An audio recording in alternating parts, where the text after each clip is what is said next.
Hello everybody, welcome back to the channel. So today we are continuing with my read aloud of the Twilight series with chapter 15 titled The Cullens. And yes, I'm recording this the same day that I recorded the previous two videos in the series because like I said, I cannot put this book down to save my life. I can't stop. And I don't think I want to stop, to be quite honest. I really don't want to stop reading today. So therefore, I'm just going to continue, see if I can find the will in me to stop and actually work on some homework today. Because I know that I have more important things to be doing, but at the same time, I just want to continue reading this damn book, to be honest with you. Alright, so before we get into the video, I just have to make the disclaimer that I don't own any of the text, any of the characters. This is simply a read aloud made in fair use for entertainment purposes. Everything belongs to Stephanie Meyer. All the rights go to her. So just had to get that disclaimer out of the way. So we're going to continue with Twilight by Stephanie Meyer, chapter 15, The Cullens. Yes! Ah! One of the best ones. The muted light of yet another cloudy day eventually woke me. I lay with my arm across my eyes, groggy and dazed. Something, a dream trying to be remembered, struggled to break into my consciousness. I moaned and rolled on my side, hoping more sleep would come. And then the previous day flooded back into my awareness. Oh! I sat up so fast it made my head spin. Your hair looks like a haystack. But I like it. His unruffled voice came from the rocking chair in the corner. Edward, you stayed! I rejoiced and thoughtlessly threw myself across the room and into his lap. In the instant that my thoughts caught up with my actions, I froze, shocked by my own uncontrolled enthusiasm. I stared up at him, afraid that I had crossed the wrong line. But he laughed. Of course, he answered, startled, but seeming pleased by my reaction. His hands rubbed my back. I laid my head cautiously against his shoulder, breathing in the smell of his skin. I was sure it was a dream. You're not that creative, he scoffed. Charlie! I remembered, thoughtlessly jumping up again and heading to the door. He left an hour ago, after retaching your battery cables, I might add. I have to admit I was disappointed. Is that really all it would take to stop you if you were determined to go? I deliberated where I stood, wanting to return to him badly, but afraid I might have morning breath. You're not usually this confused in the morning, he noted. He held his arms open for me to return, a nearly irresistible invitation. I need another human minute, I admitted.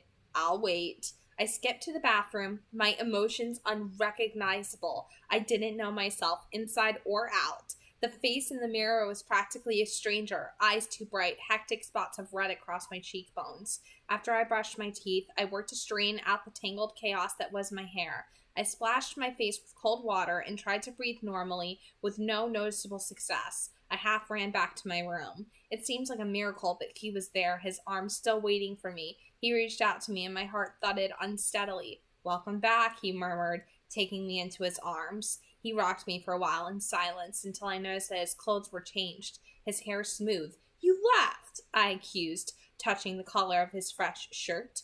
I could hardly leave in the clothes I came in. What would the neighbors think? I pouted. You were very deeply asleep. I didn't miss anything. His eyes gleamed. The talking came earlier. I groaned. What did you hear? His gold eyes grew very soft. You said you loved me. You knew that already, I reminded him, ducking my head. It was just nice to hear. It was nice to hear just the same.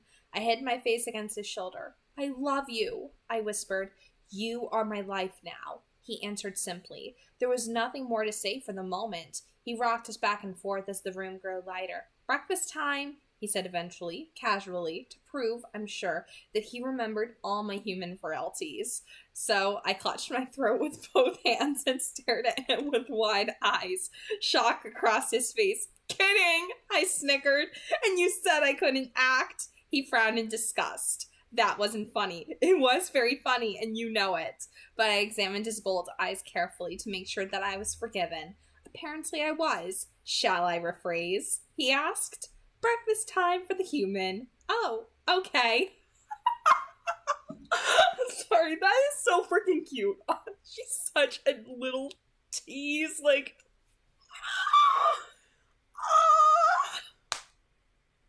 Oh my god, I'm sorry, I have to stop here for just a minute. Just 1 minute. Oh, I can't. That's so freaking cute. Sorry. If you can't appreciate how cute that is, there's something wrong with you. I'm just saying. He threw me over his stone shoulder, gently but with a swiftness that left me breathless. I protested as he carried me easily down the stairs, but he ignored me. He sat me right side up on a chair. The kitchen was bright, happy, seeming to absorb my mood. "What's for breakfast?" I asked pleasantly. That threw him for a minute. I'm not sure. What would you like?" His marble brow puckered. I grinned, hopping up. "That's all right. I fend for myself pretty well. Watch me hunt." I found a bowl and a box of cereal. I could feel his eyes on me as I poured the milk and grabbed a spoon. I sat my food on the table and then paused. "Can I get you anything?" I asked, not wanting to be rude. He rolled his eyes. "Just eat, Bella." I sat at the table watching him as I took a bite. He was gazing at me, studying my every movement. It made me self-conscious. I cleared my mouth to speak to distract him. "What's on the agenda for today?" I asked. I watched him frame his answer carefully. "What would you say to meeting my family?" I gulped. "Are you afraid now?" He sounded hopeful. "Yes," I admitted. How could I deny it? He could see my eyes. "Don't worry," he smirked. "I'll protect you." "I'm not afraid of them," I explained. "I'm afraid they won't like me. Won't they be surprised that you would bring someone like me home to meet them? Do they know that I know about them?" "Oh, they already know everything. They'd taken bets yesterday, you know." He smiled, but his voice was harsh. "On whether I'd bring you back, though why anyone would bet against Alice, I can't imagine. At any rate, we don't have secrets in the family. It's not really feasible, what with my mind reading and Alice seeing the future and all that. And Jasper making you feel all warm and fuzzy about spilling your guts. Don't forget that. You paid attention." He smiled approvingly. "I've been known to do that every now and then." I grimaced. "So did Alice see me coming?" His reaction was strange. "Something like that." He said uncomfortably, turning away so I couldn't see his eyes. I stared at him curiously. "Is that any good?" he asked, turning back to me abruptly and eyeing my breakfast with the teasing look on his face. "Honestly, it doesn't look very appetizing." "Well, it's no irritable grizzly," I murmured, ignoring him when he glowered. I was still wondering why he responded that way when I mentioned Alice. I hurried through my cereal, speculating. He stood in the middle of the kitchen, the statue of Adonis again, staring abstractedly out the back windows. Then his eyes were back on me, and he smiled his heartbreaking smile. "And you should introduce me to your father, too, I think." "He already knows you," I reminded him. "As your boyfriend, I mean." I stared at him with suspicion. "Why? Isn't that customary?" he asked innocently. "I don't know," I admitted. My dating history gave me very few reference points to work with. Not that any normal rules of dating applied here. That's not necessary, you know. I don't expect you to... you don't have to pretend for me. His smile was patient. "I'm not pretending." I pushed the remains of my cereal around the edges of the bowl, biting my lip. "Are you going to tell Charlie I'm your boyfriend or not?" he demanded. "Is that what you are?" I suppressed my internal cringing at the thought of Edward and Charlie and the word boyfriend all in the same room at the same time. It's a loose interpretation of the word boy, I'll admit. "I was under the impression that you were something more, actually," I confessed, looking at the table. "Well, I don't know if we need to give him all the gory details." He reached across the table to lift my chin with a cold, gentle finger. "But he will need some explanation for why I'm around here so much. I don't want Chief Swan getting a restraining order put on me." "Will you be?" I asked, suddenly anxious. "Will you really be here?" "As long as you want me," he assured me. "I'll always want you," I warned him. "Forever." He walked slowly around the table and, pausing a few feet away, he reached out to touch his fingertips to my cheek. His expression was unfathomable. "Does that make you sad?" I asked. He didn't answer. He stared into my eyes for an immeasurable period of time. "Are you finished?" he finally asked. I jumped up. "Yes. Get dressed. I'll wait here." It was hard to decide what to wear. I doubted there were any etiquette books detailing how to dress when your vampire sweetheart takes you home to meet his vampire family. It was a relief to think the word to myself. I knew I shied away from it intentionally. I ended up in my only skirt, long, khaki-colored, still casual. I put on the dark blue blouse he'd once complimented. A quick glance in the mirror told me my hair was entirely impossible, so I pulled it back into a ponytail. Okay, I bounced down the stairs. I'm decent. He was waiting at the foot of the stairs, closer than I'd thought, and I bounded right into him. He steadied me, holding me a careful distance away for a few seconds before suddenly pulling me closer. Wrong again, he murmured in my ear. You are utterly indecent. No one should look so tempting. It's not fair. Tempting how? I asked. I can change. He sighed, shaking his head. You are so absurd. You are so absurd. He pressed his cool lips delicately to my forehead, and the room spun. The smell of his breath made it impossible to think. Shall I explain how you are tempting me? He said.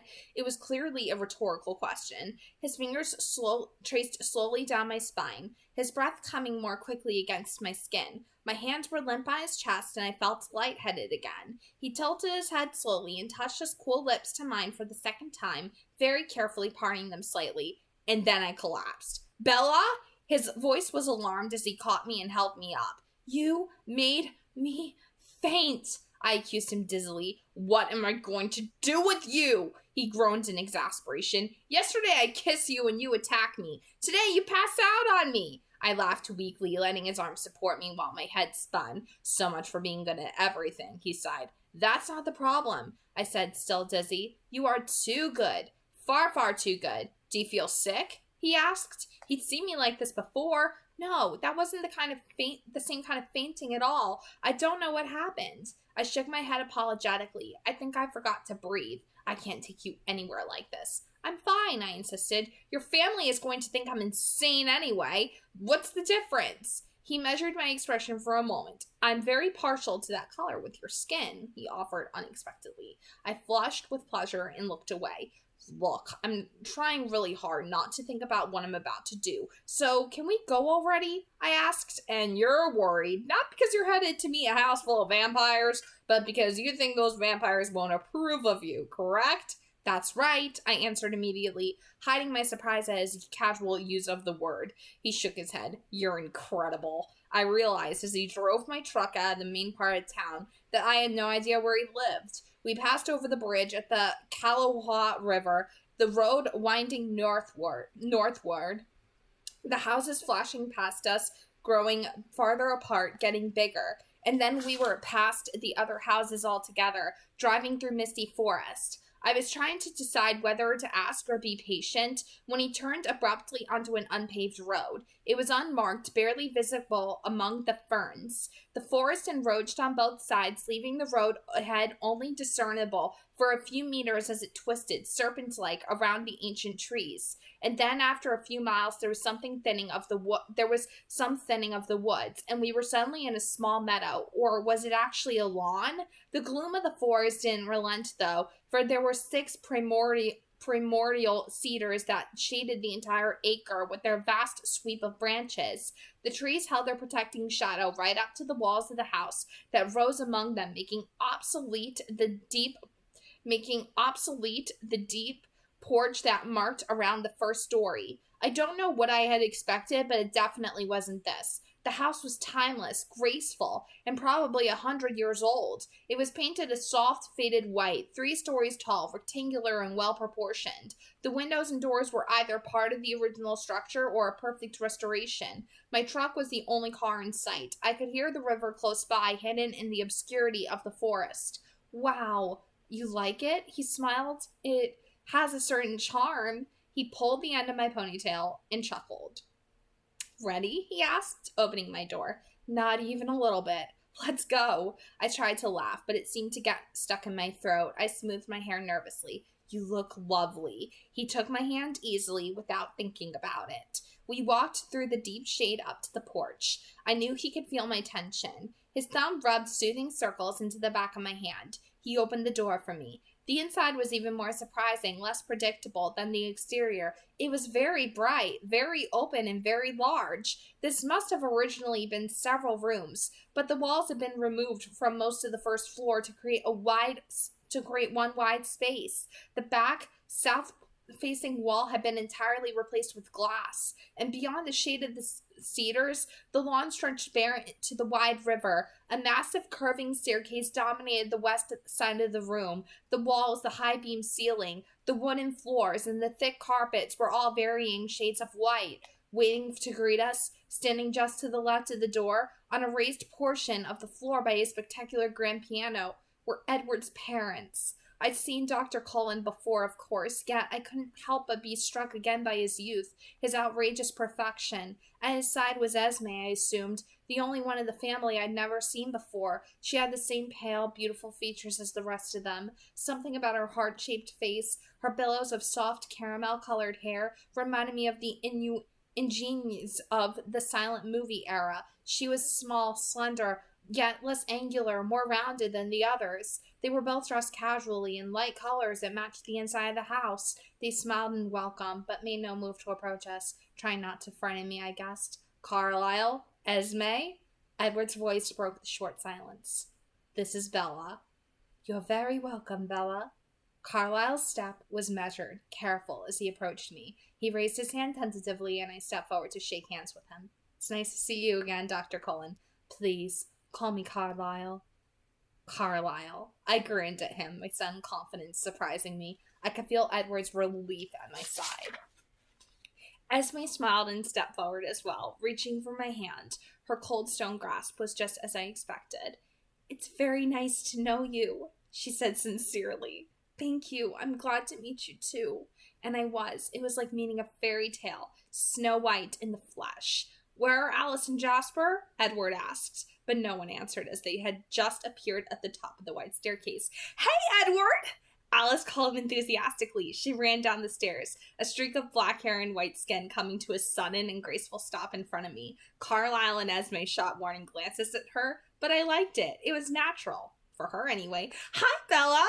Alice said as she bounced forward to kiss my cheek. If Carlisle and Esme had looked cautious before, they now looked staggered. There was shock in my eyes too, but I was also very pleased that she seemed to approve of me so eagerly. I was startled to feel Edward stiffen at my side. I glanced at his face, but his expression was unreadable. You do smell nice. I never noticed before, she commented to my extreme embarrassment.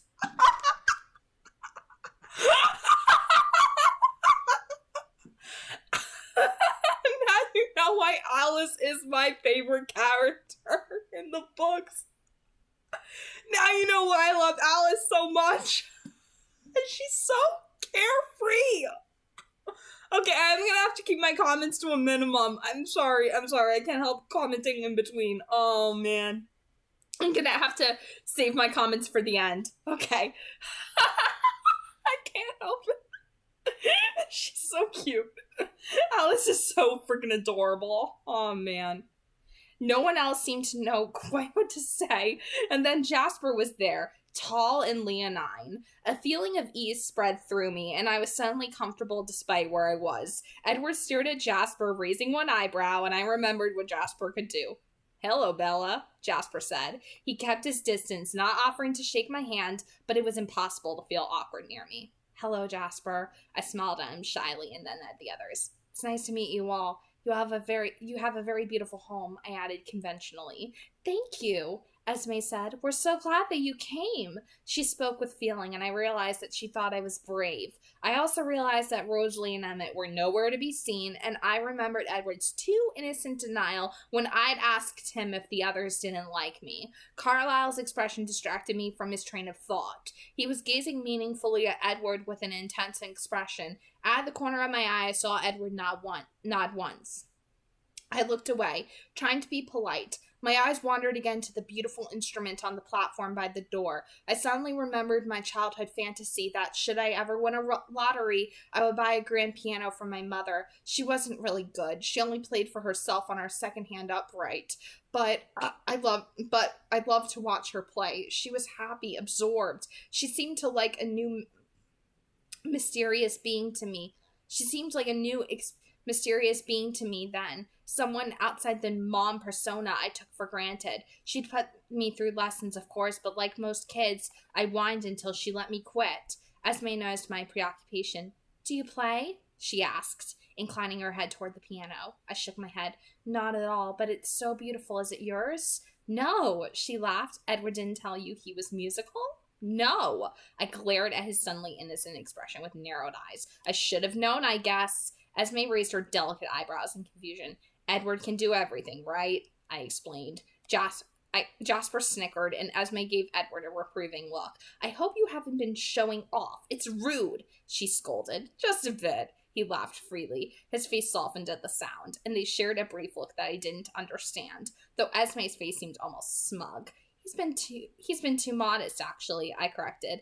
Well, play for her, Esme encouraged. You just said showing off was rude, he objected. There are exceptions to every rule, she replied. I'd like to hear you play, I volunteered. It's settled then. Esme pushed him toward the piano. He pulled me along, sitting me on the bench beside him. He gave me a long, exasperated look before he turned to the keys. And then his fingers flowed swiftly across the ivory, and the room was filled with a composition so complex, so luxuriant, it was impossible to believe only one set of hands played. I felt my chin drop, my mouth open in astonishment, and heard low chuckles behind me at my reaction. Edward looked at me casually, the music still surging around us without a break, and winked. Do you like it? You wrote this? I gasped, understanding. He nodded. It's Esme's favorite. I closed my eyes, shaking my head. What's wrong? I'm feeling extremely insignificant. The music slowed, transforming into something softer, and to my surprise I detected the melody of his lullaby weaving through the profusion of notes. You inspired this one, he said softly. The music grew unbearably sweet. I couldn't speak. They like you, you know, he said conversationally. Esme especially. I glanced behind me, but the huge room was empty now. Where did they go? Very subtly giving us some privacy, I suppose. I sighed. They like me, but Rosalie and Emmett? I trailed off, not sure how to express my doubts. He frowned. Don't worry about Rosalie, he said, his eyes wide and persuasive. She'll come around. I pursed my lips skeptically. Emmett? Well, he thinks I'm a lunatic, it's true, but he doesn't have a problem with you. He's trying to reason with Rosalie. What is it that upsets her? I wasn't sure if I wanted to know the answer. He sighed deeply. Rosalie struggles the most with what we are. It's hard for her to have someone on the outside know the truth, and she's a little jealous. Rosalie is jealous of me? I asked incredulously. I tried to imagine a universe in which someone as breathtaking as Rosalie would have any possible reason to feel jealous of someone like me. You're human, he shrugged. She wishes that she were too. Oh, I muttered, still stunned. Even Jasper, though. That's really my fault, he said. I told you he was the most recent to try our way of life. I warned him to keep his distance. I thought about the reason for that and shuddered. Esme and Carlisle, I continued quickly, to keep him from noticing, are happy to see me happy. Actually, Esme wouldn't care if you had a third eye and webbed feet. All this time she's been worried about me, afraid that there was something missing from my essential makeup, that I was too young when Carlisle changed me. She's ecstatic. Every time I touch you, she just about chokes with satisfaction. Alice seems very enthusiastic. Alice has her own way of looking at things, he said through tight lips, and you're not going to explain that, are you? A moment of wordless communication passed between us. He realized that I knew he was keeping something from me. I realized that he wasn't going to give anything away. Not now. So what was Carlisle telling you before? His eyebrows pulled together. You noticed that, did you? I shrugged. Of course. He looked at me thoroughly for a few seconds before answering. He wanted to tell me some news. He didn't know if it was something I would share with you. Will you? I have to, because I'm going to be a little overbearingly protective over the next few days or weeks, and I wouldn't want you to think I'm naturally a tyrant. What's wrong? Nothing's wrong exactly. Alice just sees some visitors coming soon. They know we're here and they're curious. Visitors? Yes, well, they aren't like us, of course, in their hunting habits. I mean, they probably won't come into town at all, but I'm certainly not going to let you out of my sight till they're gone. I shivered. Finally, a rational response, he murmured. I was beginning to think you had no sense of self-preservation at all. I let that one pass, looking away. my eyes wandering again around the spacious room. He followed my gaze. Not what you expected, is it? He asked, his voice smugged. No. His voice smug. No, I admitted. No coffins, no piled skulls in the corners. I don't even think we have cobwebs. What a disappointment this must be for you, he continued slyly. I ignored his teasing. It's so light, so open. He was more serious when he answered. It's the one place we never have to hide. The song he was still playing, my song, drifted to an end, the final chords shifting to a more melancholy key. The last note hovered poignantly in the silence. Thank you, I murmured. I realized there were tears in my eyes. I dabbed at them, embarrassed. He touched the corner of my eye, trapping when I missed. He lifted his finger, examining the drop of moisture broodingly. Then, so quickly I couldn't be positive that he really did, he put his finger to his mouth to taste it. I looked at him questioningly, and he gazed back for a long moment before he finally smiled.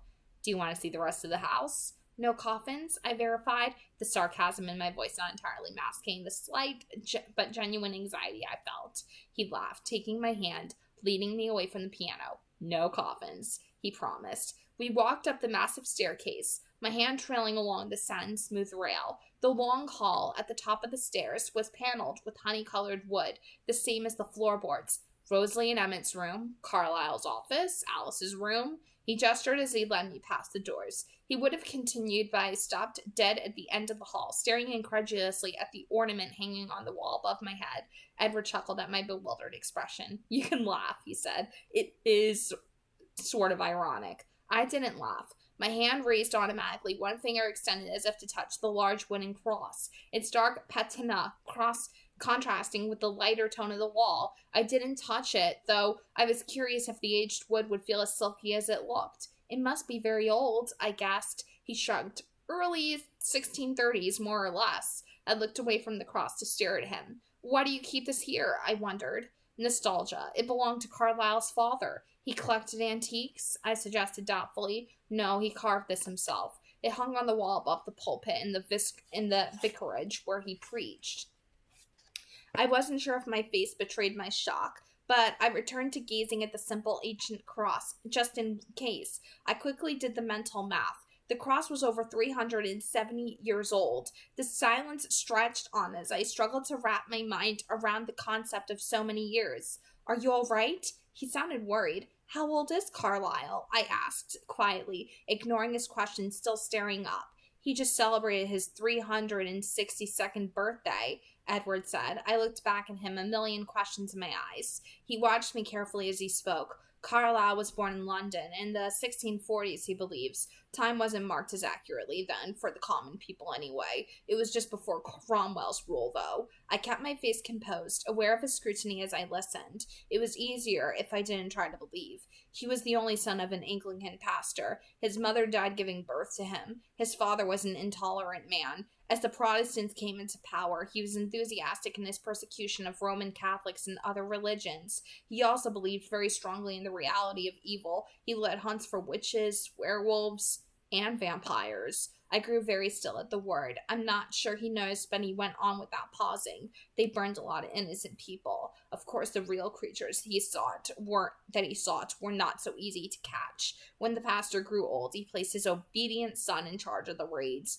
At first, Carlisle was a disappointment. He was not quick to accuse, to see demons where they did not exist, but he was persistent and more clever than his father. He actually discovered a coven of true vampires that lived hidden in the sewers of the city, only coming out by night to hunt. In those days when monsters were not just myths and legends, that was the way many lived. The people gathered their pitchforks and torches, of course. His brief laugh was darker now, and waited where Carlisle had seen the monsters exit into the street. Eventually one emerged. His voice was very quiet. I strained to catch the words. He must have been ancient and weak with hunger. Carlisle heard him call out in Latin to the others when he caught the scent of the mob. He ran through the streets, and Carlisle, he was 23 and very fast, was in the lead of the pursuit. The creature could have easily outrun them, but Carlisle thinks he was too hungry, so he turned and attacked. He fell on Carlisle first, but the others were close behind, and he turned to defend himself. He killed 2 men and made off with a third,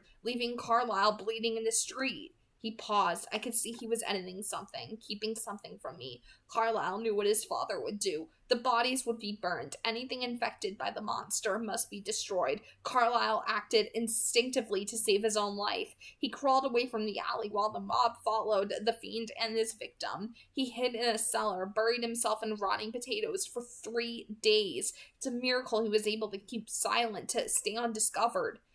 It was over then, and he realized what he had become. I'm not sure what my face was revealing, but he suddenly broke off. How are you feeling? He asked. I'm fine, I assured him, and though I bit my lip in hesitation, he must have seen the curiosity burning in my eyes. He smiled. I expect you have a few more questions for me. A few? His smile widened over his brilliant teeth. He stared back down the hall, pulling me along by the hand. Come on then, he encouraged. I'll show you.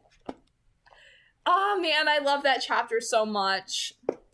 Again, another one of my personal favorites. I love it when we meet the Cullens for the first time. Like, that is easily probably one of the best ones. Like, Alice, I'm sorry, I just had to laugh in between a little bit there because this is easily one of the cutest chapters in the entire book. Like Edward going breakfast time and then Bella like putting her hands to her throat and like teasing him right back and him saying breakfast time for the human and him like hoping she'll be thoroughly afraid of like going off to meet a house full of vampires, and she's like, no, what if they don't like me? And he's like, really? So you're not afraid of meeting a house full of vampires, you're just more afraid that they won't like you.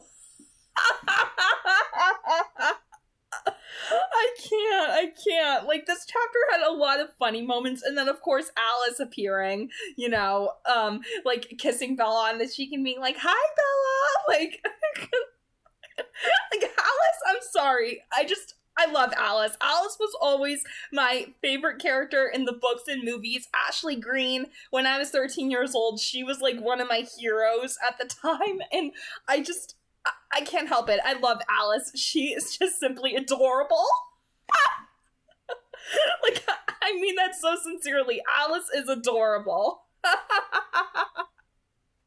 Like, she was everything I could have ever wanted in a friend at the time when I read this book when I was a teenager. And I still feel that way. Oh man, and of course Jasper too. Jasper is everything as well. You're gonna see that in this book as well, but oh my god. This chapter was actually so good. And then Edward explaining Carlisle's history with the cross and everything too. Like, oh man. Like, wow.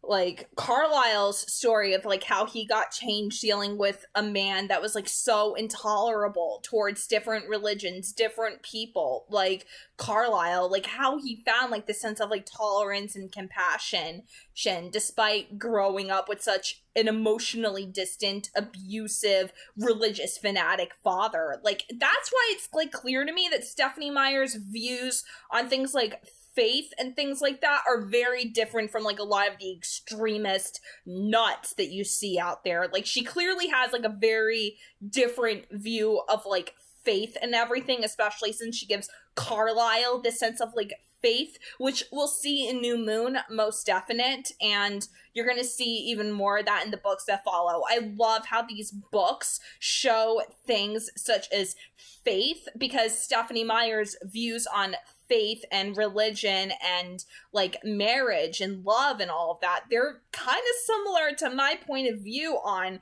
these things. So like, I found something in common with her there, at least a little bit. So, you know, it's just nice to know. It's kind of comforting in a way, is the way that I would describe it. That like finding an author who has like a similar viewpoint of the world that you do, it's comforting in a way, and this chapter just proves that. And I love it. I love the description of Edward's house. He even says it, you know, this is the one place where we don't have to hide. It's the one place where I can truly be myself with you there. And Bella loves it just as much because she's able to be with him unapologetically, unrestrained. He can be with her completely unrestrained, no apologies. It's like they don't have to hide anything at all whatsoever. They can just be together in his home, the two of them, and have like this sense of peace knowing that they can truly